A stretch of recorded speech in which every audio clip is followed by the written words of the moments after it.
Good morning.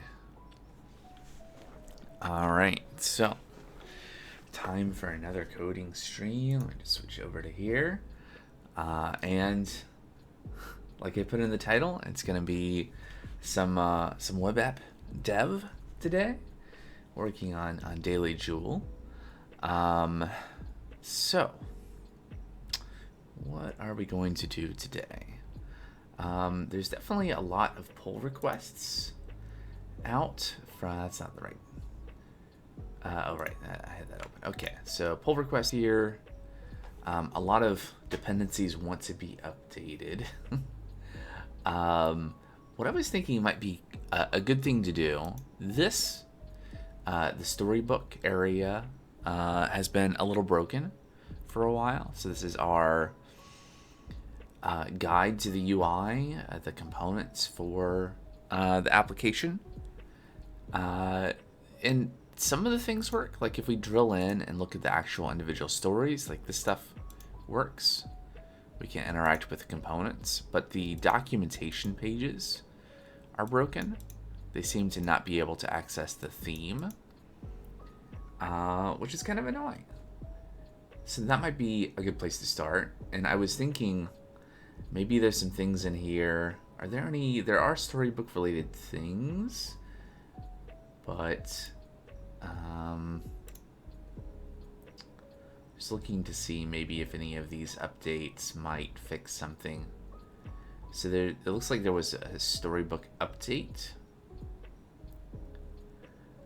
So I might just start by trying to update Storybook to see if it just magically fixes the problem. It's not impossible. There we go. Right, so we're currently on 7.2 and 7.5 is available. It looks like it suggests there's a command for updating Storybook. That might even work.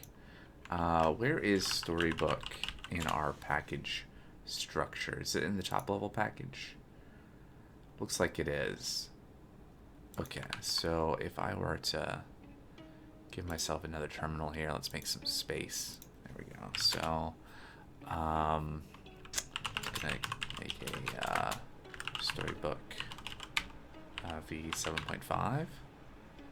That was the version it was saying we needed to upgrade to, right? 7.5 something. Okay, so we'll make a branch for that. Yeah. So, let's see the command that it suggested. We'll see if this actually works. npx Storybook at latest upgrade. Yeah, sure. Let's see what this breaks. I'll probably have to just stop and start again Storybook once this is finished. Let's see, we don't need that side pane. Make this a little bit bigger over here so we can see what's going on. Right, so it's looking for Storybook packages. This may just break everything, even more broken than it is now, but I have some hope. Okay, upgrading things. It wanted npm check updates. Okay, cool. We detect your project is not fully set up with Storybook 7's new framework format. Okay. Sure. I'll give it a shot.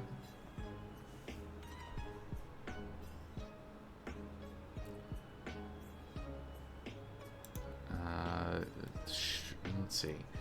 Not using our ESLint plugin. Sure, okay.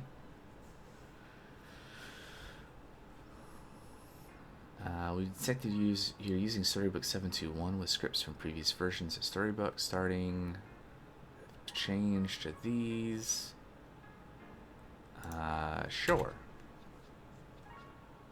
Two stories.mdx files. It's been upgraded to mdx2. See, I think they might already be there, but let's GitHub flavored markdown mdx. Yes. just going to run everything. I'll see what it actually changes.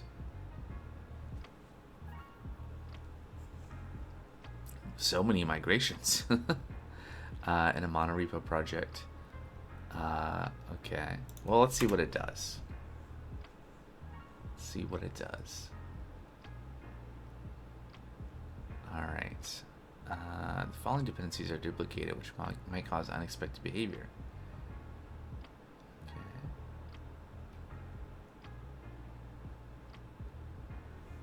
Okay. Well, I don't know. So let's look at here. So in package.json, what was changed? So the scripts were changed, like it said it was going to. We added some additional Storybook dependencies. We updated MSW Storybook add-on, ESBuild, and wait. Oh, it's just moved? Or was used long press? Okay, it was moved down. Okay. So just some reordering. That seems fine. ESLint, rc.json. It added the Storybook plugin. Might be fine. Main.ts added some things. Okay, so it's using this get absolute path apparently. I think this is what it was talking about with the migration to make sure things work in a mono repo setting. I'm not sure if this is strictly necessary because the Storybook is at the top level and the packages for it are at the top level. But let's see here. So if I go back here, stop this run, and I'll use my VS Code task to start Storybook, and let's see if it comes back up.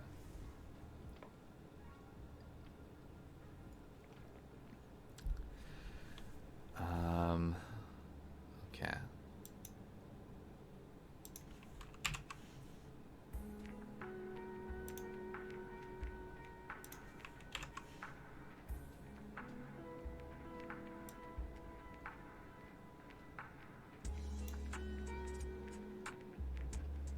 There was a warning about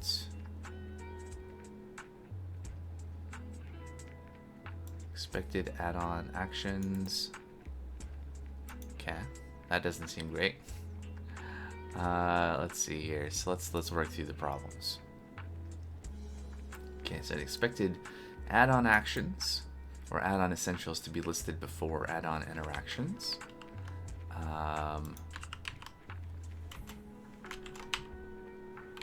Okay, so I think that needed to be prior to links. Let's go to the actual file and not the diff. All right, what else? Dependencies optimized, internal error, parse error. Okay, I think it might not like this file. I think there's something wrong with the file. Suddenly the music stops. I guess that was the end of the track. Okay, anyway, parse error 110.16. Are there 110 lines? Okay, 110. Okay, we close color palette. Doesn't seem to like that.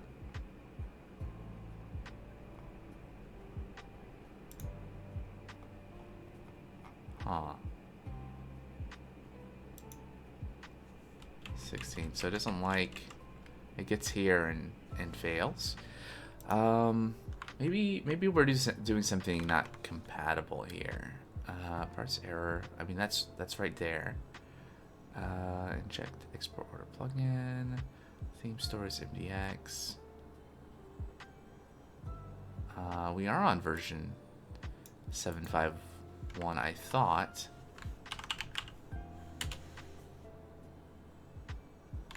Storybook. Okay. Interesting. So, right. Let's stop this really quick. And maybe npm install didn't happen.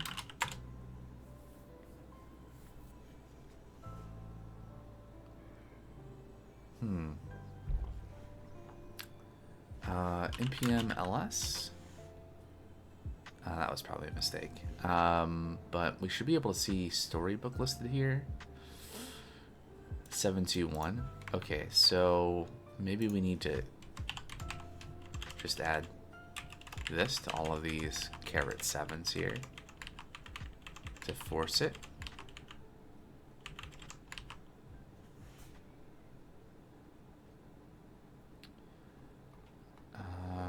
Storybook. Okay, is that all of them? Seems like it. I'm not going to upgrade RxJS. It's not related to what we're doing here.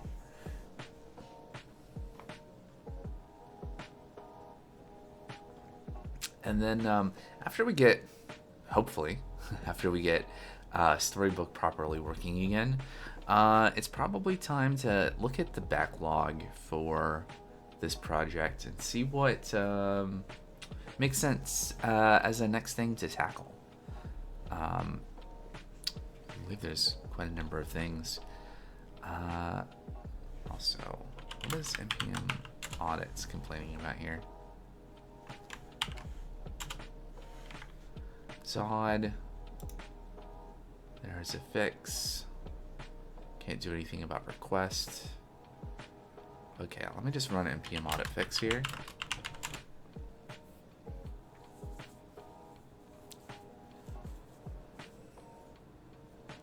Okay, and then we'll restart Storybook. And we'll see if that. Hopefully, this should make the warning go away that there's a new version.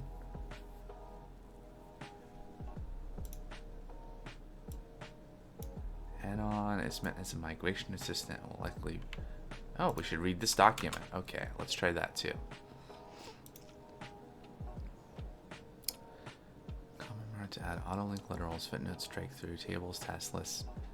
I don't think we need that. Like, I don't think we're using interesting. Matching story index are found for this. Expected actions to be listed before interactions. Okay. It's still saying there's a new version available. So why is it doing that? Why does it... Like, we're just running npm run storybook and it's running storybook dev.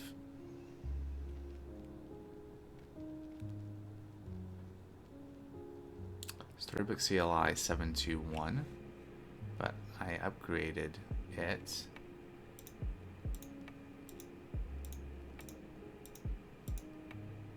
So I see.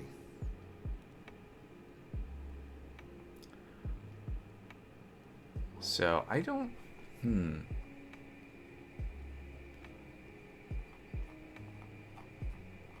So we have Storybook dependencies in two of our package.json files. We have them in this top level one, and we have them inside of components. And that's not good.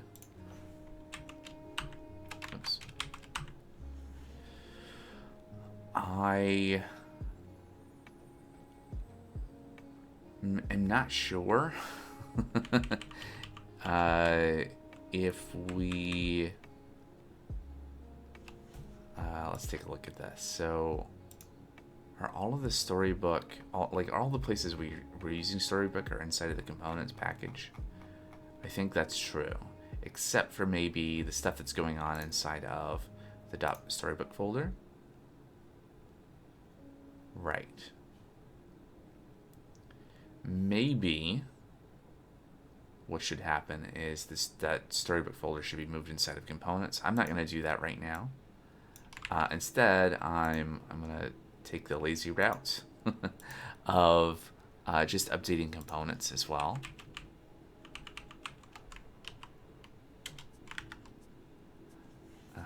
Let's see, 751. Yeah, so it looks like I had started migrating Storybook into the components folder and then just Hadn't finished doing that. Alright, so this had already been migrated. Where was that one package that was complaining about? I guess I already removed that. That's good. And then it was complaining that yeah, we don't need this anymore. What was it complaining about? The order of actions or essentials to be listed before interactions. Essentials to be listed before interactions, but it is.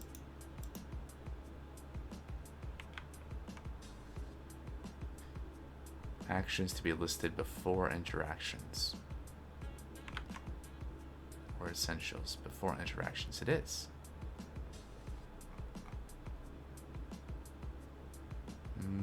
So I'm not sure what's up with that, but it's gonna keep on marching on.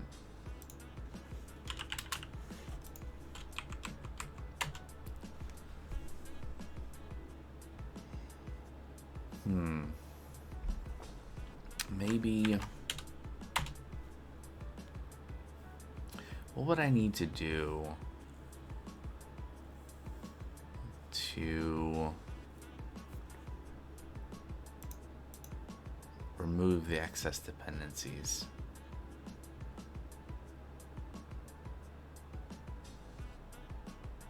Yeah, now we're on 751. I expected this to be listed before that in main storybook config. Where are we referencing add-on interactions?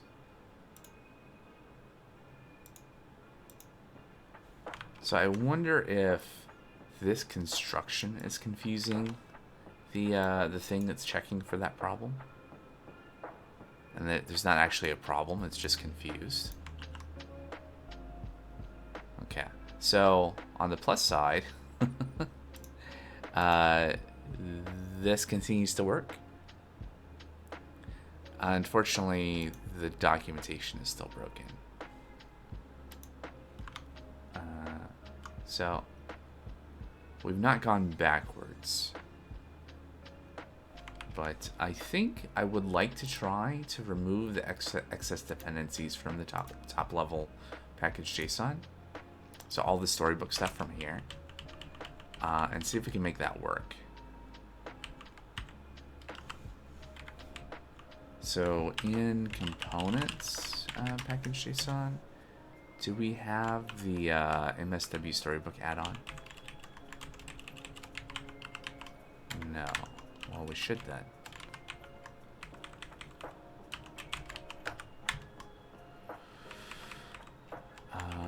I think we need ESLint plugin Storybook at this level for things to work. Is there any other Storybook references here? Storybook dark mode. Okay.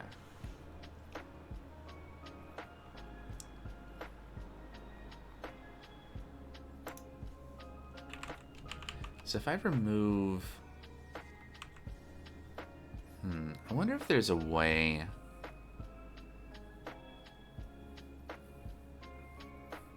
to make this actually work. So specifically, like, okay, so we have the docs storybook folder. Okay, this references components. Like this React Vite here. We have that in there.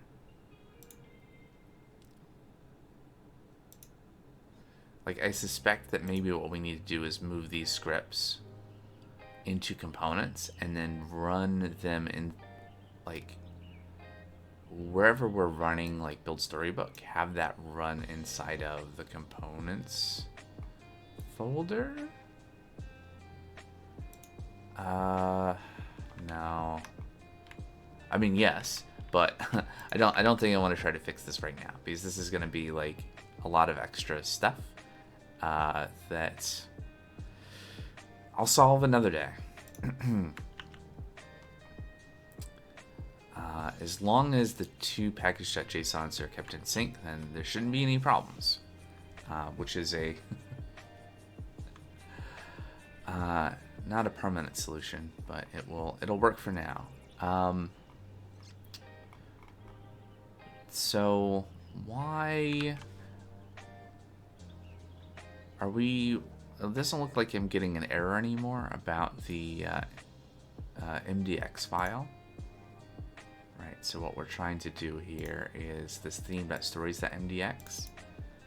It looks like we're not getting an error about that anymore. I guess because we removed that one add-on. But it's the error that we're getting is the same one we have been getting for a while now, which is theme.typography is undefined. So theme.typography is not something we refer to here, but probably in the themes.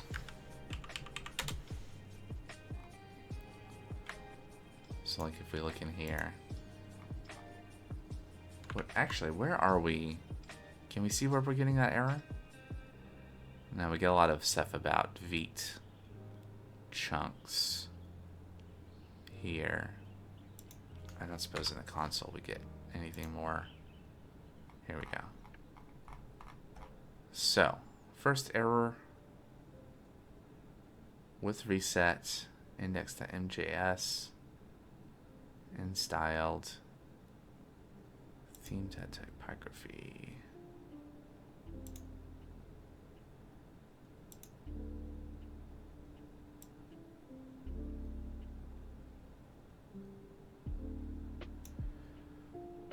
Yeah, okay. With the motion cache, color palette. So we're trying to... Okay, add-on docs, color palette, color item.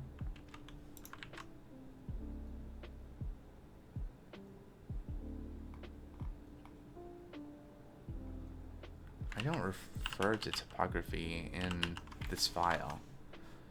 So where's that error coming from, really?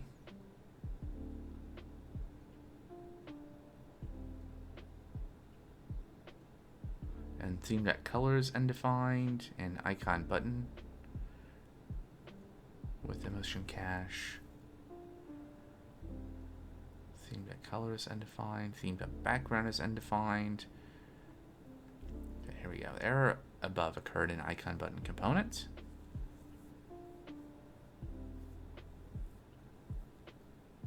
Action bar.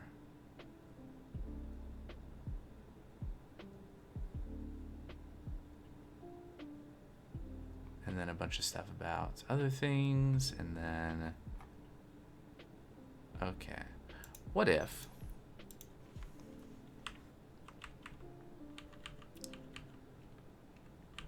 Let's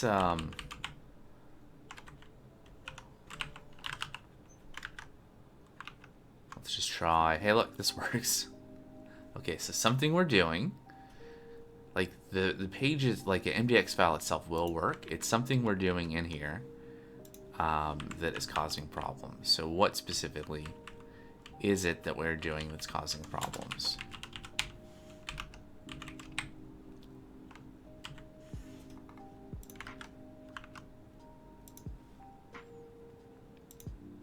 Oh, whoops. Light theme is not defined, sure. Let's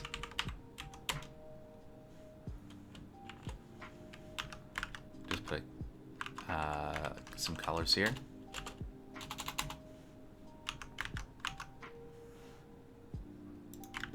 Can you work now? No. Okay, so this doesn't work with the color palette. So it's interesting. Lots of errors. Theme to typography with reset, handle interpolation, serialized style with component cache. Lots and lots and lots of things. We are getting these warnings. These are not new. Running multiple instances may cause problems. Maybe that is the problem in this case. Emotion React. I don't know. We can see if we can figure that out.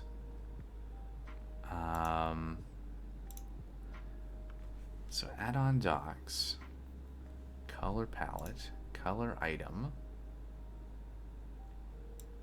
Like if I don't use,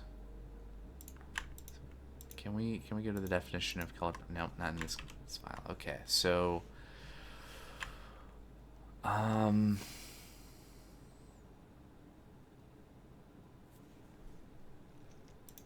what if I didn't have a color item in the color palette?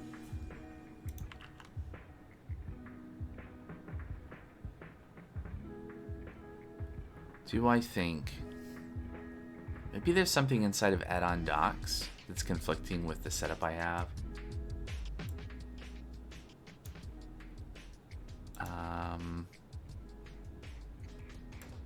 Let's see.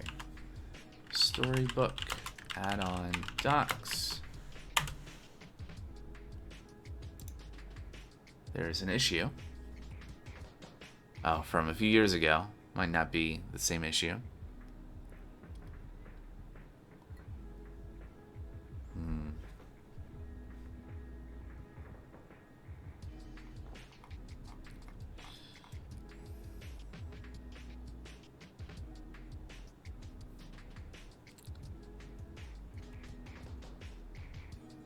Ooh, storybook theming.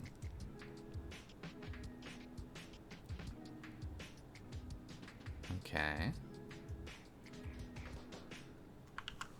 Storybook theming.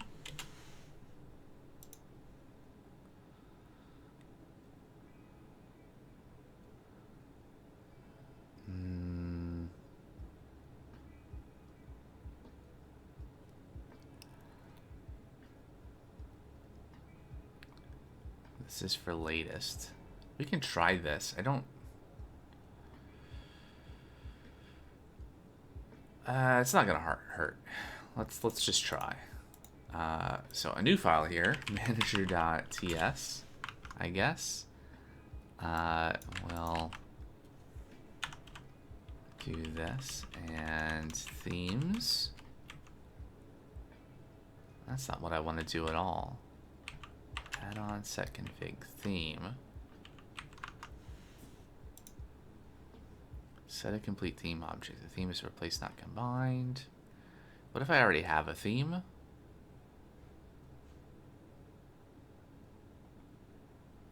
So theme deferred and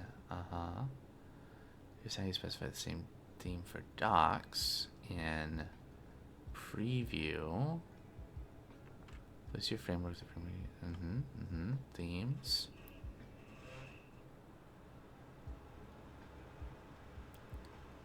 Storybook your theme.js. Okay. And then we import our theme and use that. Okay. So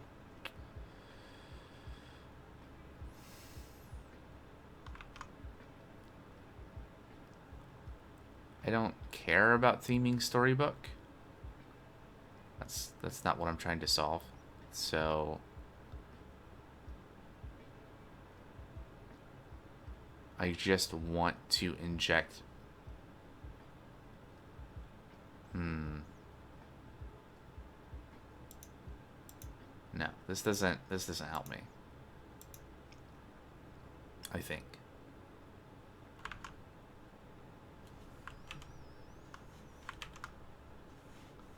Let's go back to my original search. Nope, it's gone. It ate it. What did I originally search for? Not that.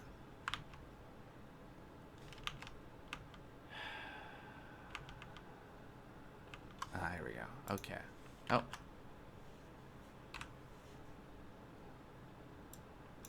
Okay. So many windows, so many tabs. Storybook. Yeah.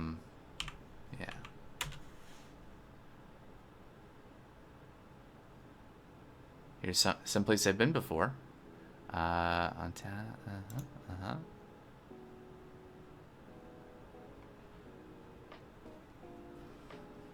How much time have I spent on trying to fix this? Feels like it a little bit.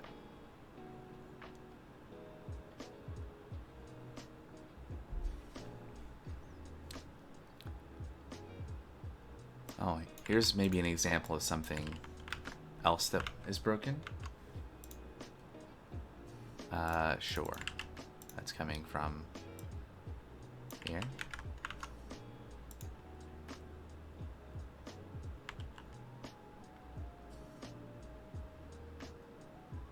I didn't forget to use meta. Okay, I thought that was going to be...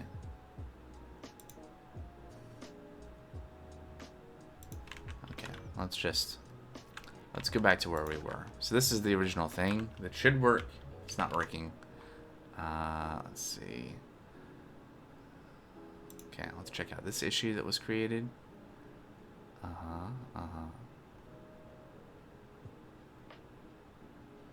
I think maybe this did start happening when we switched to Vite.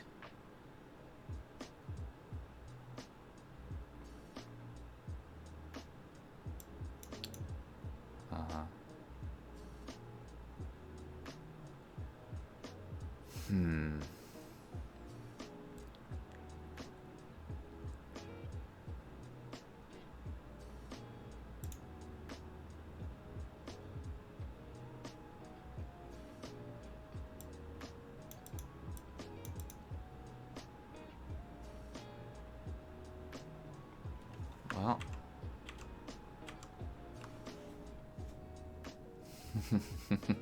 3 results. There's something in issue hunt about theme.typography is undefined. Interesting. All right, and here's the other one that I've been to before, apparently. Well, it's not the same error that I have. Theme provider for style components, empty object.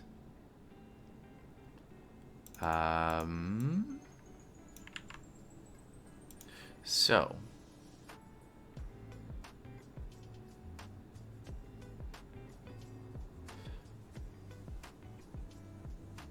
oh yeah, let's get rid of this file. In preview.tsx, I define a bunch of wrapper decorators, including one that defines the theme somewhere in here, up here, around a story. So a question: when these MDX files are rendered out, do they also get wrapped with the decorators?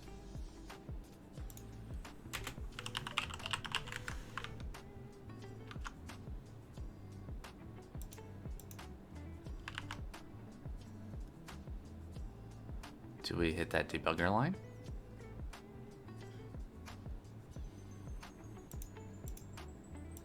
Doesn't look like it.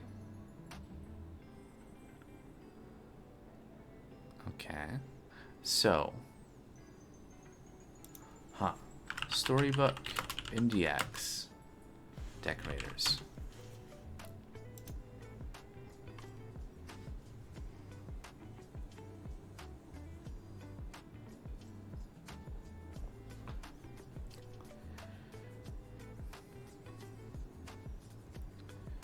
Docs container, add parameters, docs container.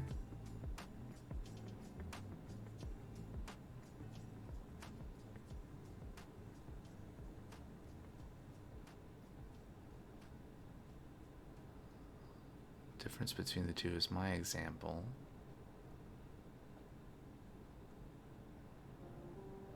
Docs container, add parameter. To both, okay.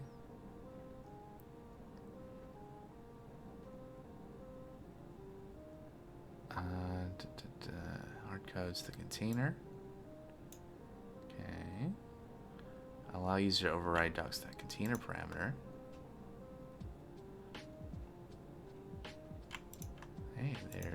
not anything there anymore. Let's see.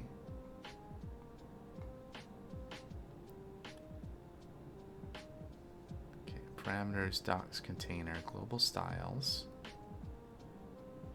Huh. So in... Is that... I think that's defined in main, right? Parameters? Or, docs? Container?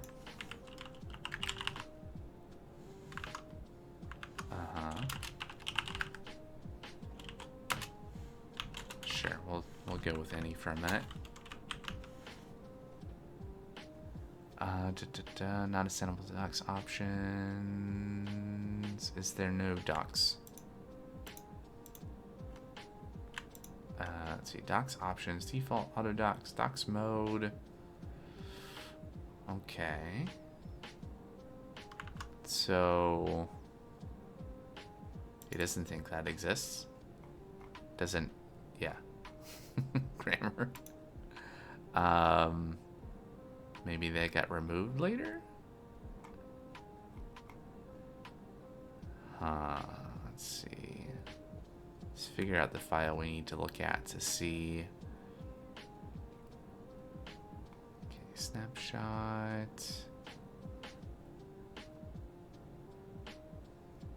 Component meta parameters docs. I'm looking for a file that I'd be able to trace forward to see if this parameter, to see where it went. Oh, here's an example. Let's view this file. Now, if I skip forward to what are it, 751, this file must not exist. No audio? You can't hear me right now?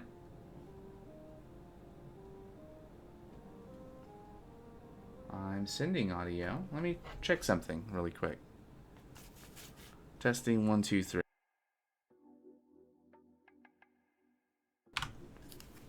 Nope, there's definitely audio.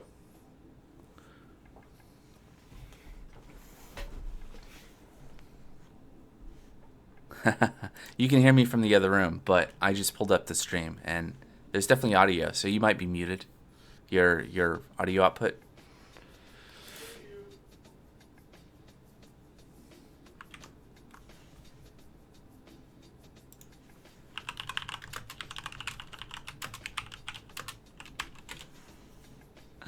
All right. What am I doing? So this file ceased to exist at some point. So let's figure out when it stopped existing. So container override existed 4 years ago. Maybe we can look at the history of this folder. Don't modify the container. So okay, so this is a history of... Okay, let's go forward in time to the current version. And that folder doesn't exist. That folder doesn't exist. That folder doesn't exist. Okay, so there are no longer examples. Oh no. Have you tried turning it off and on again? Oh wait, you can't. I mean, maybe you can hear me from the other room, but audio issues are sad. And so is this. This is like, what, I've been working on this for 35, over half an hour. And it's still not working, and I am not happy about that. Okay, so why? Oh, you even do the tab? Yeah, that makes sense. Whoops.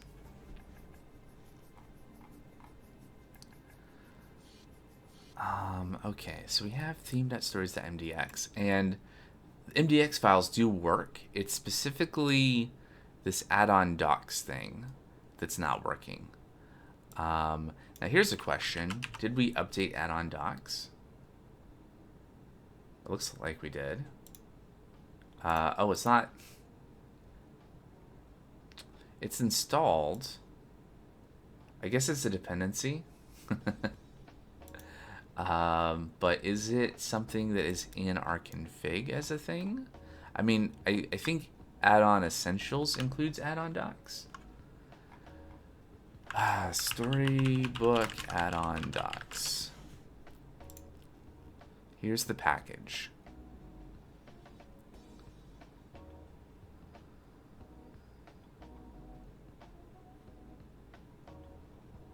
$751. Okay. Every page, every story gets a docs page. This is the thing that's currently broken. In fact, it's not just this. Like, I've been picking on this MDX file, but it's not just the MDX file. It's all of the docs pages exhibit the same behavior.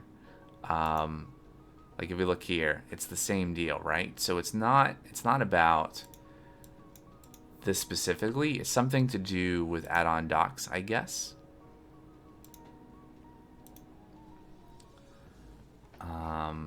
Maybe.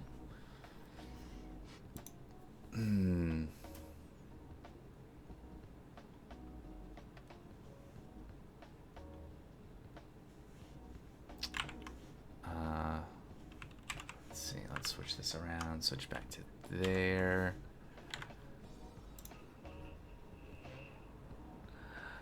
Oh boy. Okay. So Storybook docs, preset options.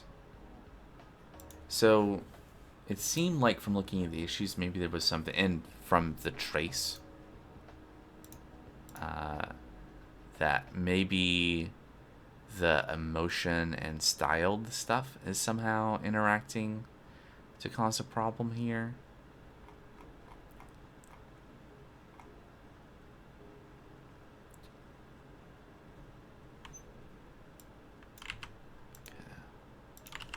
Theme? No results for theme. Okay, so let's try Storybook add-on docs. Theme.typography is undefined.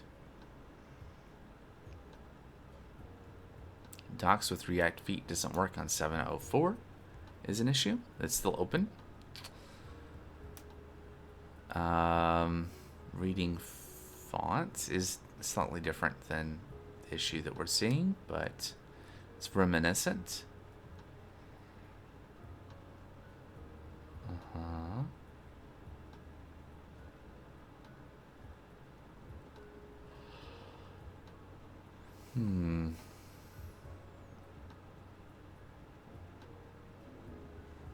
Stories are fine. Docs throw error.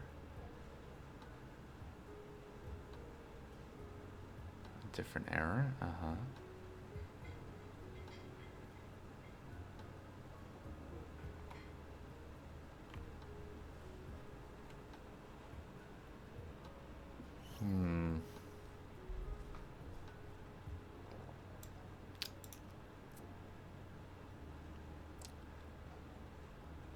What worked for me is to remove node modules, package lock, and trigger an npm install. Okay.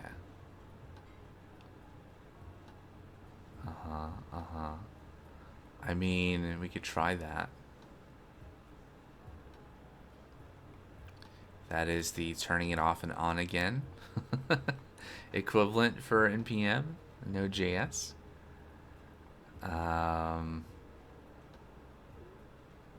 Did help.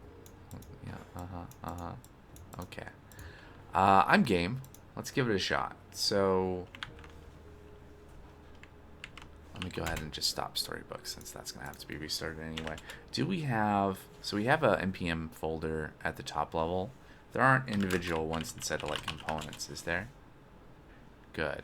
All right. So if we remove node modules, probably need to stop the Docker containers too that I had running. We haven't even really gotten into the app today, have we? Go ahead and remove node modules. And I guess I'll remove the package lock too.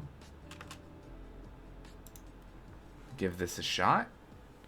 Maybe it'll even work.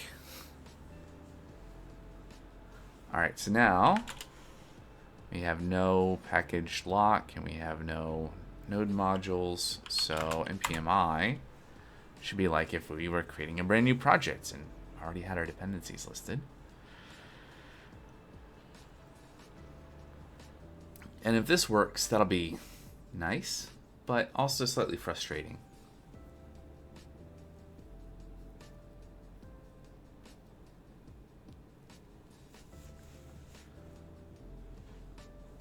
While we're waiting for that, let's start to look at what maybe we can actually do to move forward on the project. I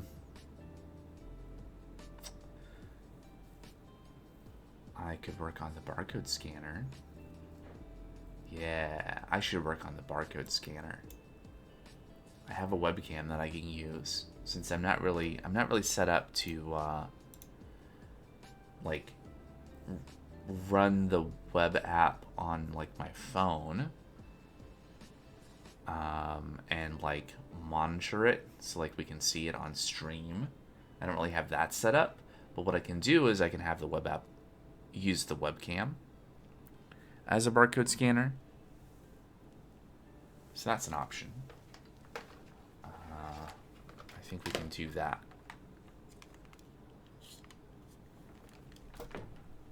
In fact, let's say I'm gonna get this npm install finished. There we go. And then we're gonna run Storybook and see what that does. And then maybe this will work. But regardless, I think it's time to move on to working on app stuff.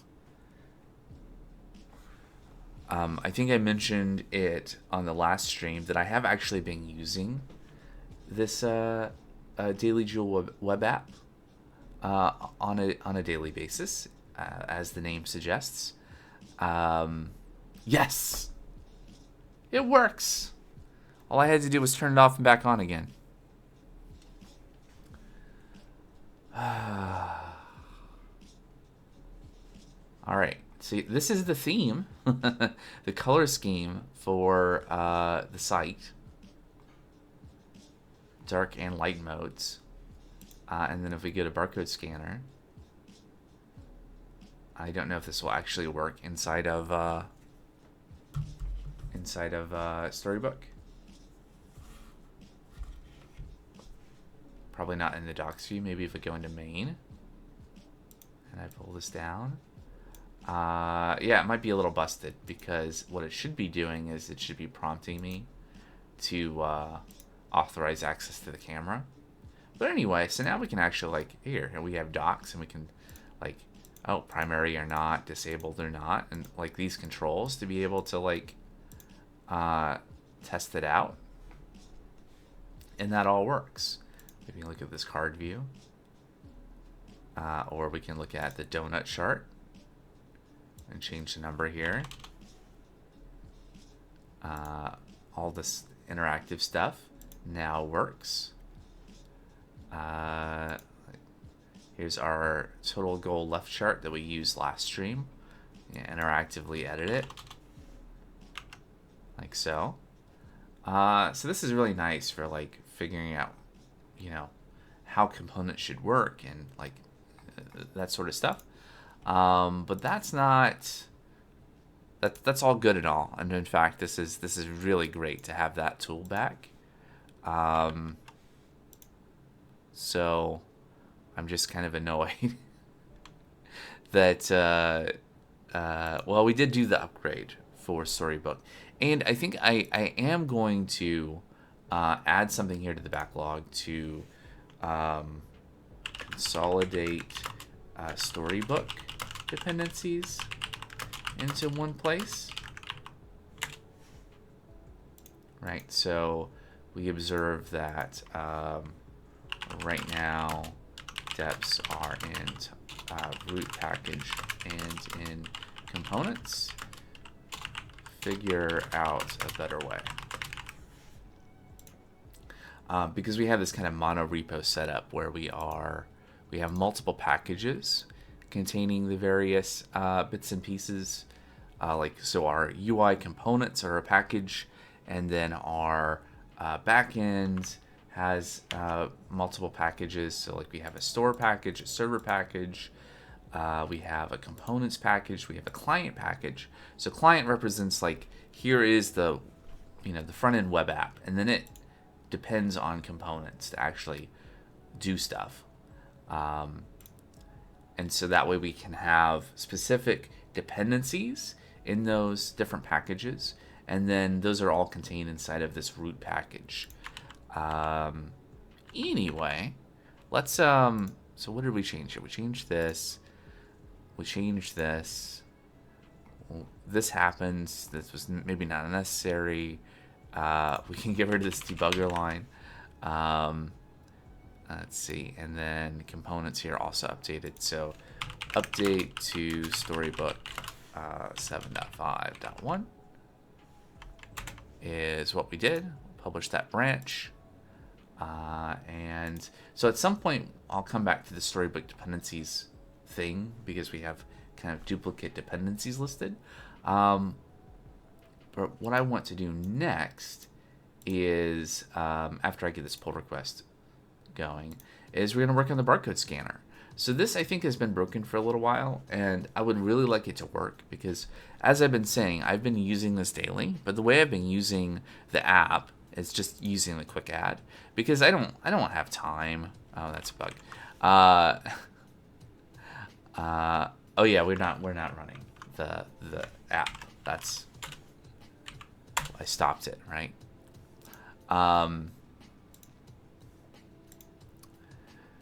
What was I saying? So we have a database that's pulling information from Open Food Facts, and it has information in there, a lot of different foods, just not everything. And I have been kind of lazy, and just been using the quick add to add calories for things as I've been eating them. And that's kind of the reason the barcode scanner functionality is supposed to be there, is to make it so that we can just scan a barcode for a thing, and it will find the food item and add it to the diary for us. So if we go to add to breakfast right now, let's say, and we click the little barcode scanner, so there's an error. Now this is not true. I think, what is the actual error here? It says get user media is not supported. I think that's not. Huh, that's interesting. Retry. Okay, get user media is not supported on your browser, but it definitely worked before.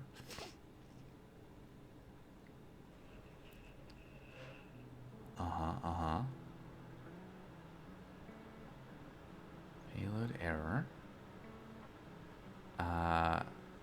Yeah, so why try lunch? It's going to be the same thing. It works the same way. So it thinks that, is it because it's HTTP and not HTTPS?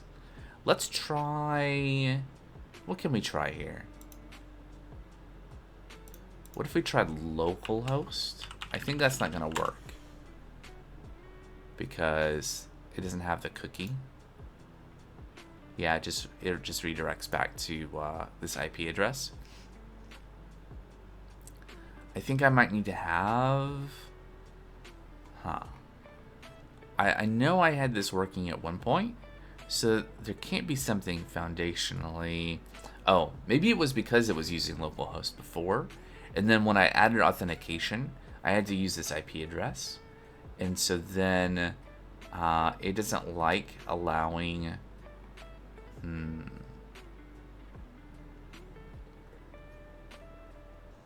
A lot of stuff about Discord, blah, blah, blah, blah, blah. Add breakfast, click the barcode icon. Also, the barcode icon is not colorized to match the theme. We should probably fix that. So, let's see here. Can we go to barcode scanner TSX? Okay, and we'll put a breakpoint there, and we're going to retry. And so we're going to see So it looks at, let's make this a little bit bigger. Can I zoom in here? Control plus, there we go. That's almost legible on the stream now. Okay, so this is the code that is happening in the browser to get a hold of the media device, the camera, whether that's like the integrated camera on your phone or a webcam connected to your computer.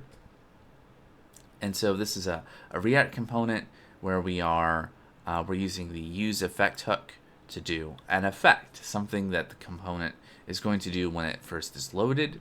So like when we open the widget, we want to get a hold of the camera. And so we do navigator.media devices, which apparently is undefined. And yeah, we don't see media devices apparently.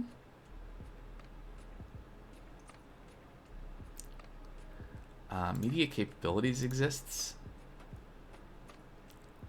That's interesting. So why doesn't let's see. Geolocation, media session, yada yada yada. So probably have to just figure out why media devices is not available. I'm gonna guess because I'm not using, my connection is not secure. Might be why, or something. So let's figure this out. Undefined.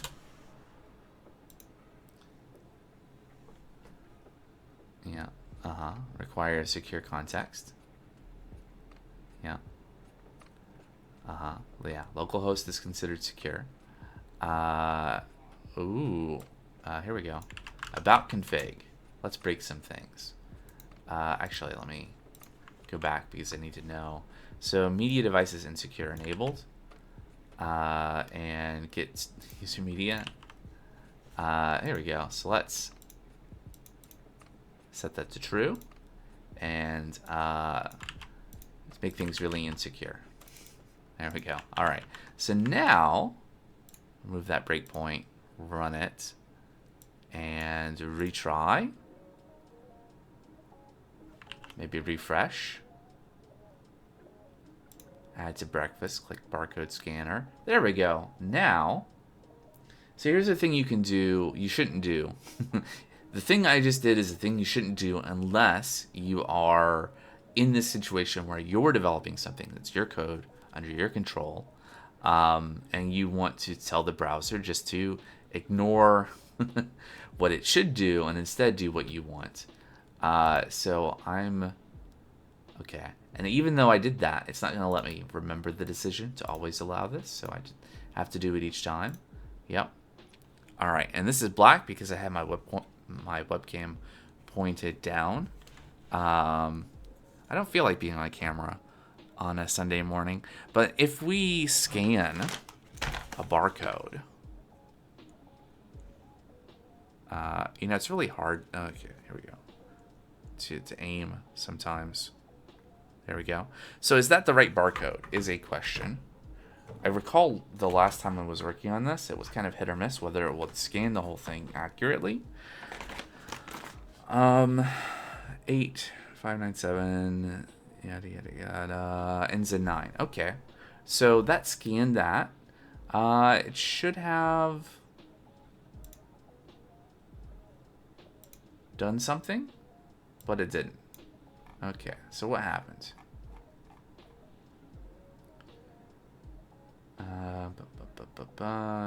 Less consumption, get user media supported, finished. Okay, so that should have like found a food item.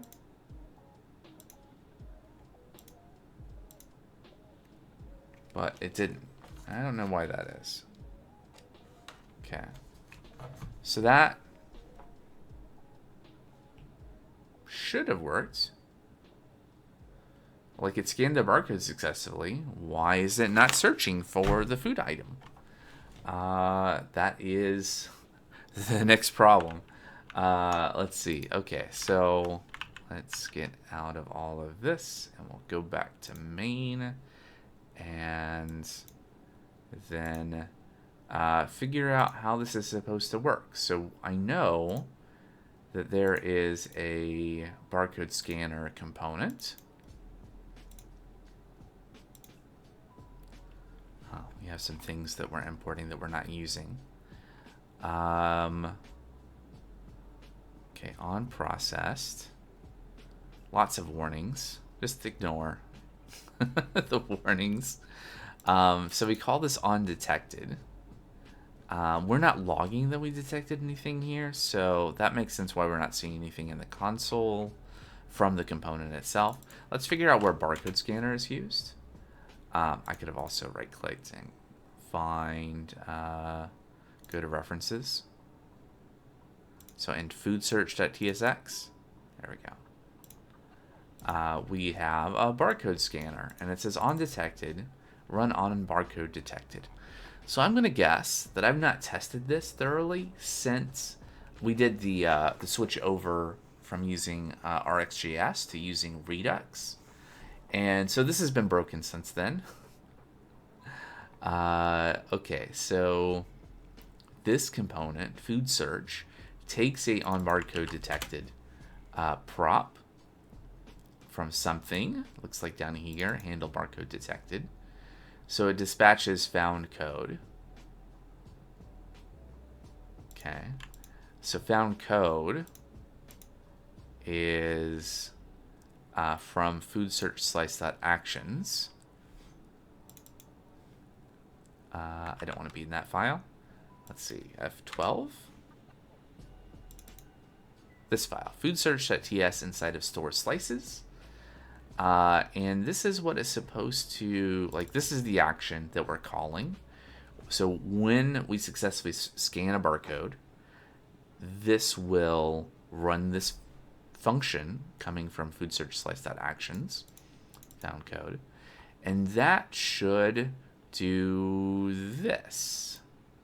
Should change the state to state.view to showing code. It should change the UPC text to payload. And then something is supposed to happen. Let's go back to here. So another thing we can do, I have this Redux add-on for Firefox. And so we can actually see, let's see, what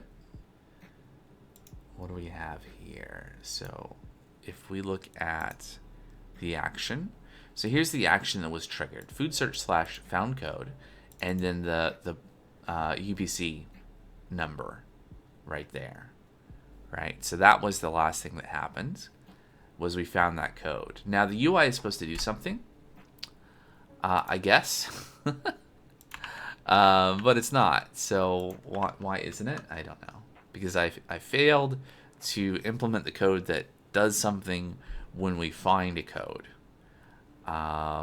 So what should happen when we find the code? Well, we should do some kind of food search based on the UPC code. And there should be some code in here to do that. So there's food search. Okay, so this bit of code here, this search function is an async thunk. And basically, this code is supposed to get executed when we are ready to do a search. I think.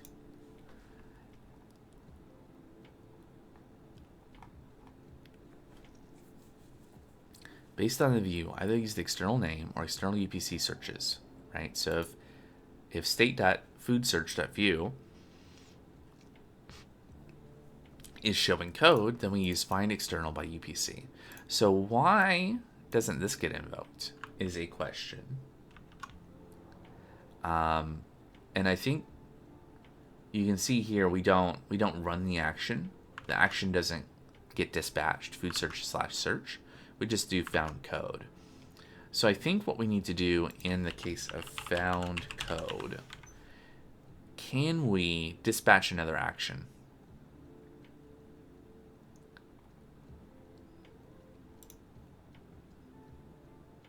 Yeah, we have lots of warnings about this, but can we dispatch the search?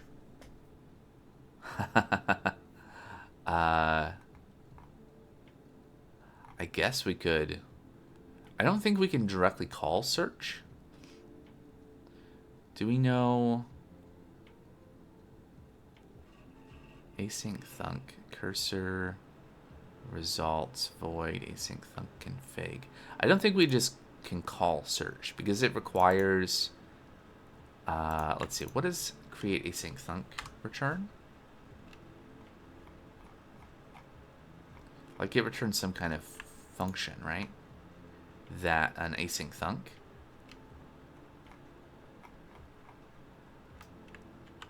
I don't think we can just call search.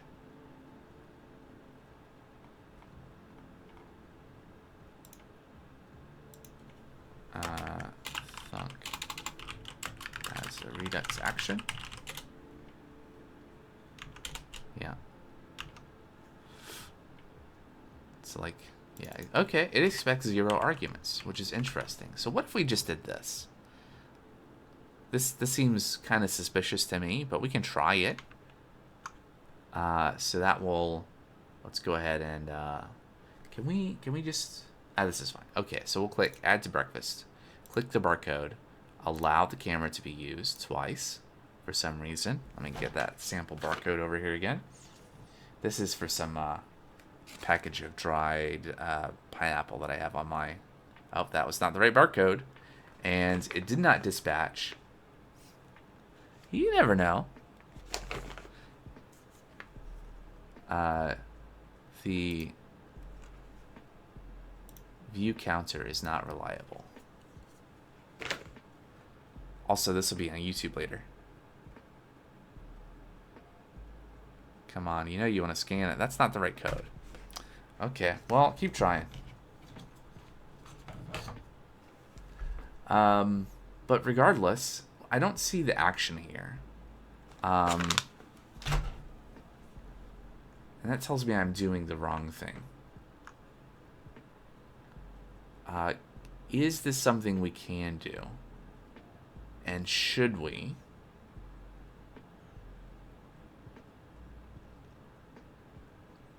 Add case, add case.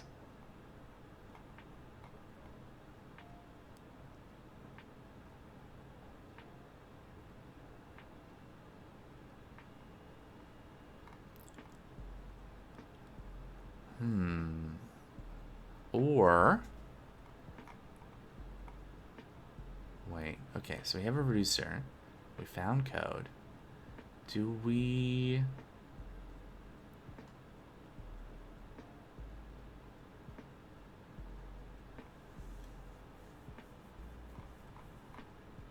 Right, and then...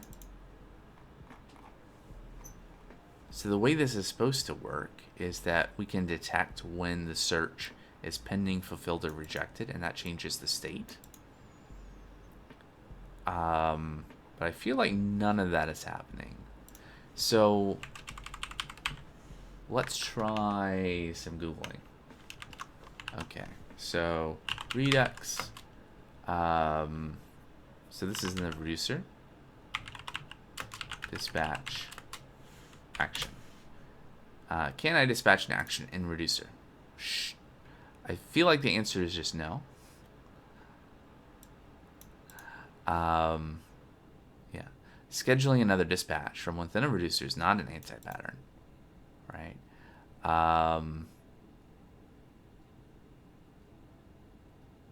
Reducer state action dot async dispatch. Looks weird. Dispatching from inside of reducers is a blog post someone put up. Store next action. Async dispatch. Yeah, that's a thing.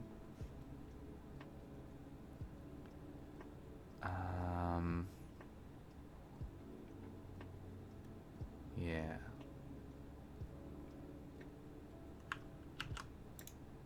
Okay. Here's Redux Toolkit. Now has a create listener middleware, a Redux middleware, that lets you define listener entries that contain an effect callback. So that's interesting. Is that still a thing? Okay. So here is a middleware provided by the Redux toolkit that lets you define a listener. It lets you define listener entries that contain an effect callback with additional logic and a way to specify when that callback should be run based on dispatch actions or state changes. So let's just look at an example here. So we have listener middleware, start listening, action creator, to do added. Okay, so there's a slice, and there is a to do added.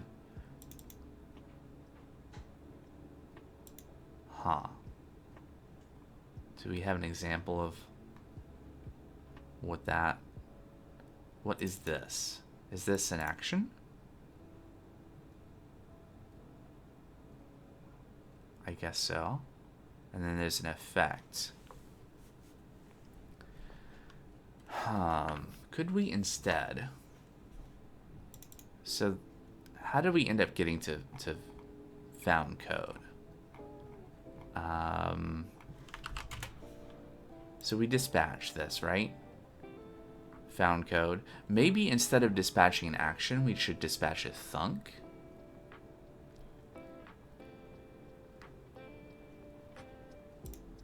Like just change, I mean, there's only one thing calling this right here.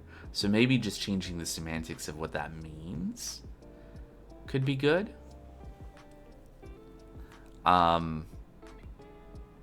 Yeah, and then we could probably just change search.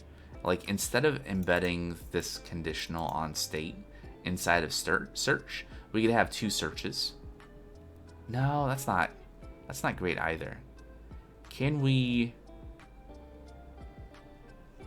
Here's a question. So Thunk API, it has a dispatch, so we can dispatch from inside of it. So let's make a thunk. Instead of having a reducer here for found code, we're gonna make a thunk. And that thunk is going to be export const. Well, search by UPC makes sense, but found code is also makes sense. And then we're not gonna actually do the search here. What we're gonna do is we're gonna dispatch to Thunk API, and then we're going to do Thunk API dispatch search. We don't need to return the UPC. Instead, what we want to do is we want to say, yeah, we're going to manipulate the state. We're going to say that, and then we dispatch this, and then say void.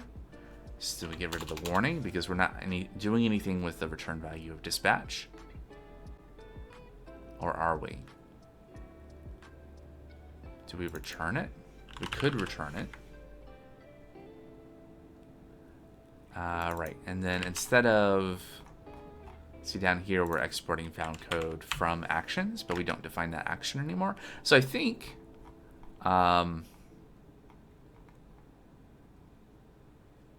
this maybe could work. I'm assuming that by... Can we change the state like this? Do we want to change the state like this?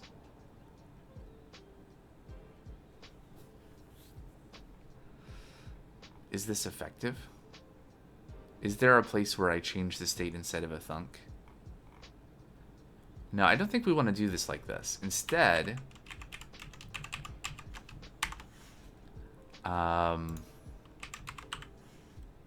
what we want to do is we want to come down here to extra reducers, and we want to add a case for builder.add case pending,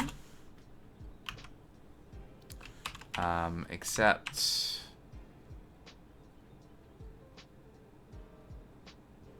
yeah, this is where we can change.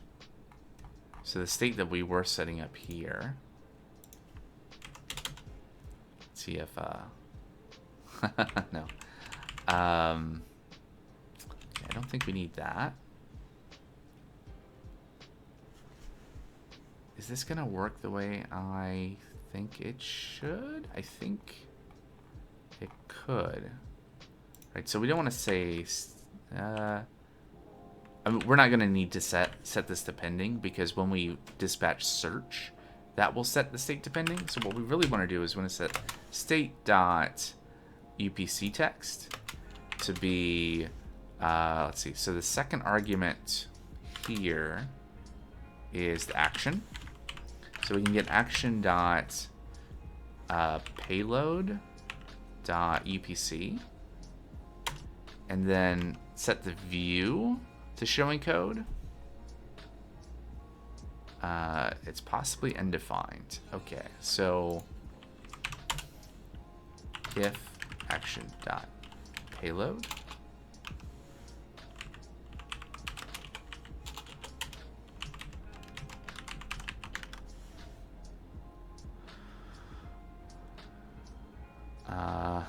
okay, property UPC does not exist on type never.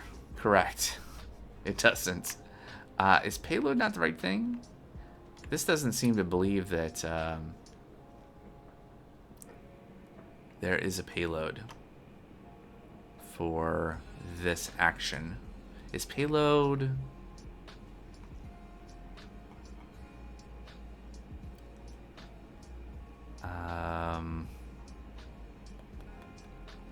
okay, when we create the async thunk, thunk arg returns... how do we define the shape of the parameter? I guess we do string. Now, where was I writing that code? Down here? I guess it's just payload, right? But that's never. What is the, is it meta.arg? I guess it is. Okay, so this doesn't seem as awful as the thing I was trying to do before, and might actually work. Let's see, reset. There we go. All right, add to breakfast. Click UPC, allow. All right. And then if I scan the barcode, you know, it's helpful maybe if it's right side up. All right. So that seemed like it scanned something and then maybe crashed. We'll check that out. Yeah, you can use that. So if we go to console, so our request failed. Okay, so let's go into the debugger and let me find.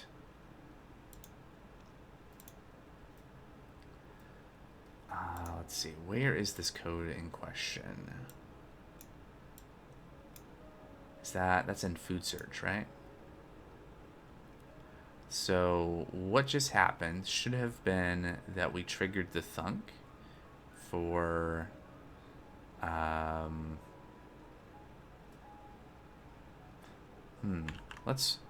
I should refresh the page.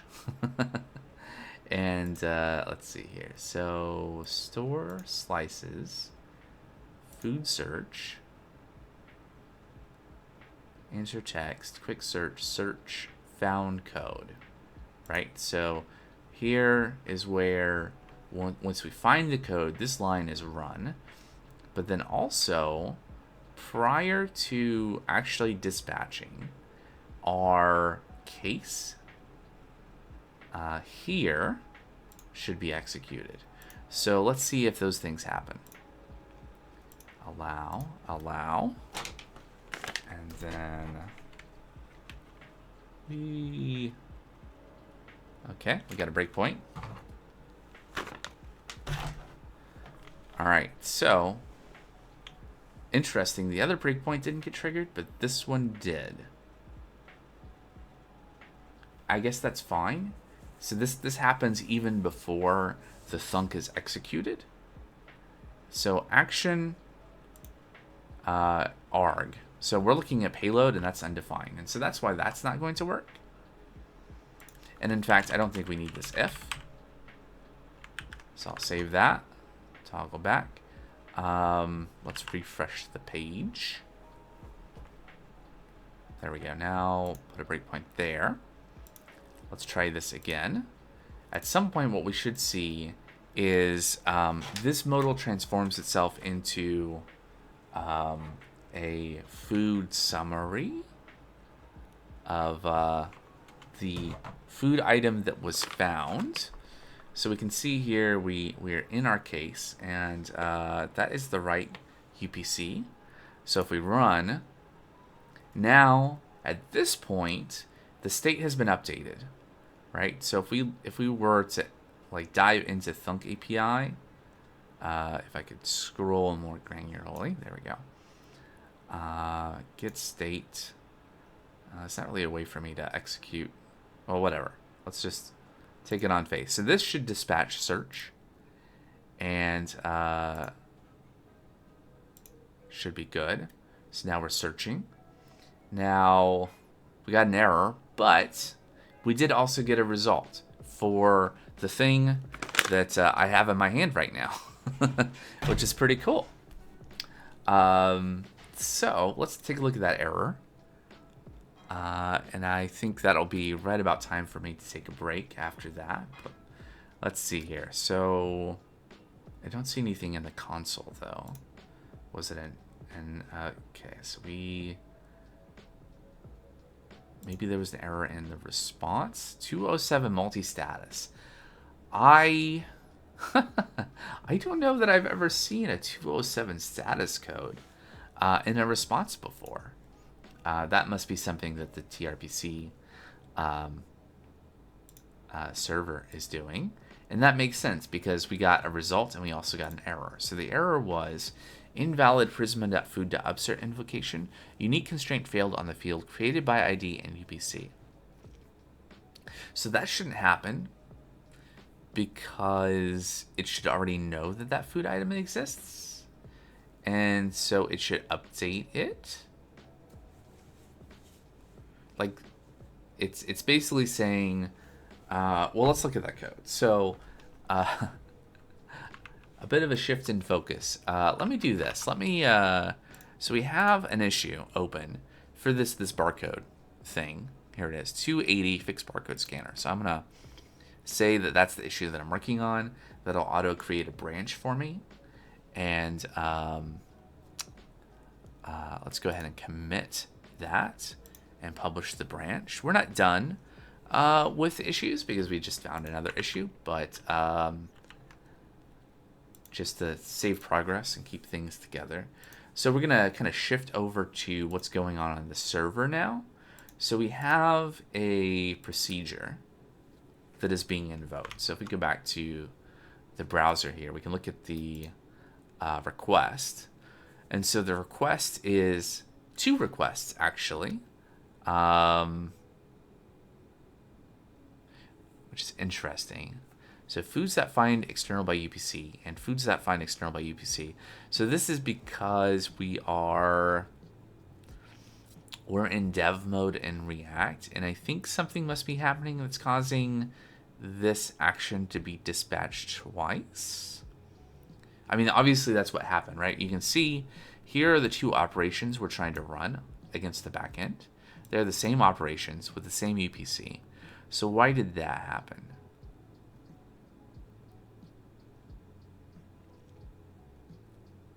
Is a thing that we could figure out. I think the other thing we could figure out is why both operations happening caused an error. Why? Why did it send the same thing twice? That is something we can figure out. I have some suspicions. So there's two whys. Like, why did it happen and why did it cause an error, right? So I think we could look at why did it cause an error first and then come back to the front end and figure out why it's doing that. because it shouldn't cause an error. Like the backend should be smart enough to see that, oh, these are the same things, and it's fine. So the operation here is foods that find external by UPC. So if we go into the procedure foods find external by UPC, this is the code that gets run when that happens in the front end. So when the front end makes the request, this procedure is what gets executed. And so there's a few things at the top here that is just like validation. Like this is saying there's something elsewhere that says what the input is supposed to look like, and this is what the output is supposed to look like. And then here's the query, and this is the part that actually does the work. So we have a function, get by UPC. This is what talks to the Open Food Facts database to get information about the food item. And if there's an error, we handle it, sort of. If we don't find the item, we handle that. And then we use upsert. Context.prisma.food.upsert. And so if you don't know, an upsert is an operation that represents the idea of either if there is not a record, we create the record. If there is a record, we update the record. And there's some stuff we have to provide for that to happen. So there's a where clause, and this is kind of equivalent to the SQL of like a SQL statement. Where we're saying, okay, so we are looking for a record that was created by this user that has this UPC code. And so Prisma is the library that is doing the work for us to talk to the database and is writing the SQL to do this operation. It's going to say, if there is a record that matches this criteria, then it will update it. If there's not a record that matches this criteria, it will create it. So presumably what's happening is the front end is making two requests simultaneously, and their action is overlapping, and this operation presumably is not atomic. That is, if you do this twice at the same time, one operation will check to see if there's a record, see that there's not a record, and before it has an opportunity to create it, the other request, the other operation, will have also already created the record. And so both processes think the record needs to be created. Both will try to create the record, and the database will refuse to allow one of them to succeed. One of them will have succeeded. It will have gotten there first, and then the other one will fail because the database has, because I've created the database in such a way that it will refuse to create two records that have the same user that created the record and the UPC. So, why does that happen? Well, whatever upsert is doing presumably is not, like I said, atomic. So if we look at the Prisma docs for upsert, it's probably going to tell us that. Or something else has happened that I'm not thinking of.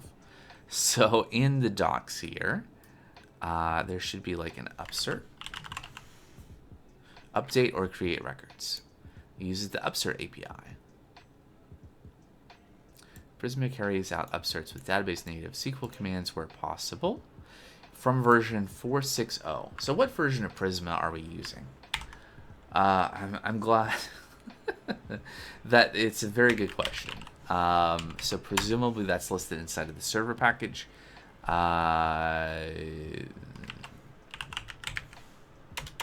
It's not.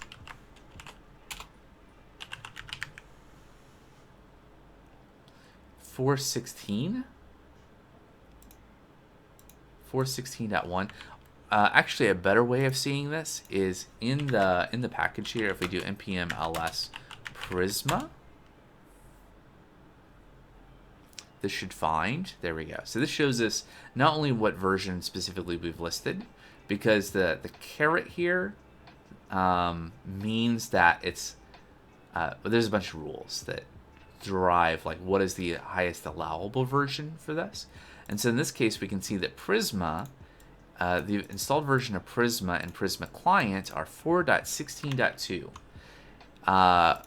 which is higher than 4.6, right? 16 is bigger than 6.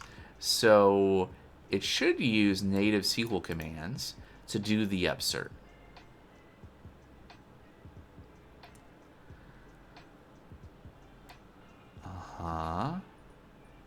Upsert will only accept unique model fields. Not possible to... Yep, okay. So let's learn more. Database upserts. They're faster than upserts handled by Prisma. Unique constraint errors cannot happen when specific criteria are met.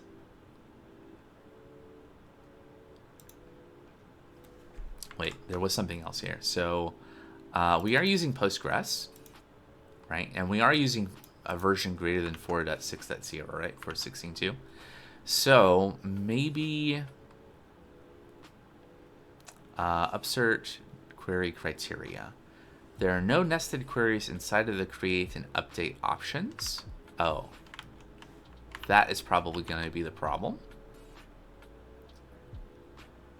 Yeah, so like this is a nested operation, this create. So this is why. And then Prisma client handles the upsert itself. And I'm guessing it would be very challenging to atomically handle this otherwise.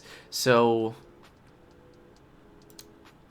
I think, first of all, let's continue what we were doing before. Let's add this item. Look, we added one serving. So unfortunately, not all food items in the database have correct serving sizes. So the actual serving size is 40 grams, not 100. So I'll select 1 gram and I'll say I have 40 of them. That's still wrong. 40 grams of this item should be 75 calories. So bad data, unfortunately. So a thing that we need to do eventually is have a way to edit the details. Here we go. So this is correct. 75 calories per serving. I think the issue is that it is... If we put 1 here. So that's correct. So let's see. If we want 40 divided by 100, 0.4.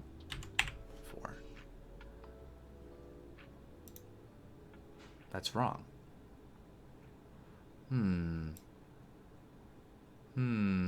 Because it should be 75 kcals. So something is wrong, and like we have the right data, it looks like. Something is wrong though. So 0.75. Wait. 104 kcals. Wait. Ah, okay. Like this is right for the size. Maybe this display is wrong. Let's inspect this component.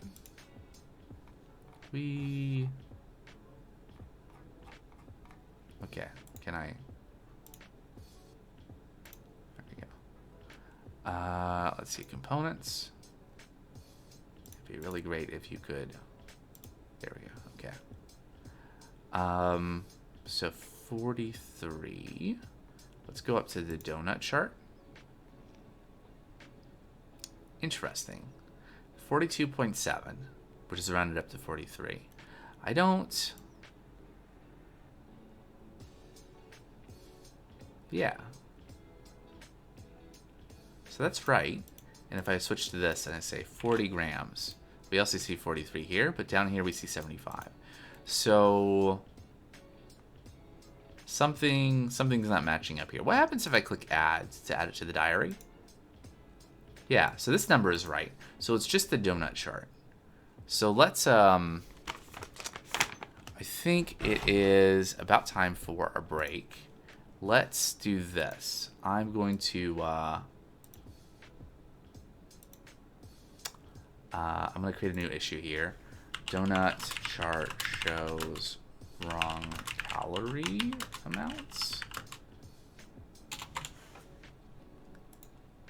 Let's see, can I move to the top? There we go. That'll be the next thing we work on. And then what I want to note here in the description for the barcode scanner. So the thing that we fixed so far is the fix triggering search when barcode scanned.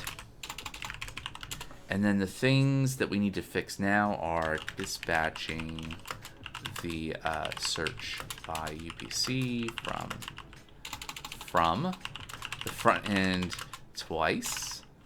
And I think that's the only issue. Like the backend thing, I don't think we're going to be able to do a lot about right now.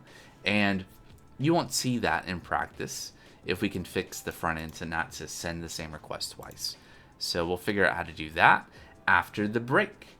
So I'll be back in just a few minutes. I'm going to get some more water and stretch my legs. And when I come back, we will continue working on the barcode scanner for DailyJoule. All right, BRB.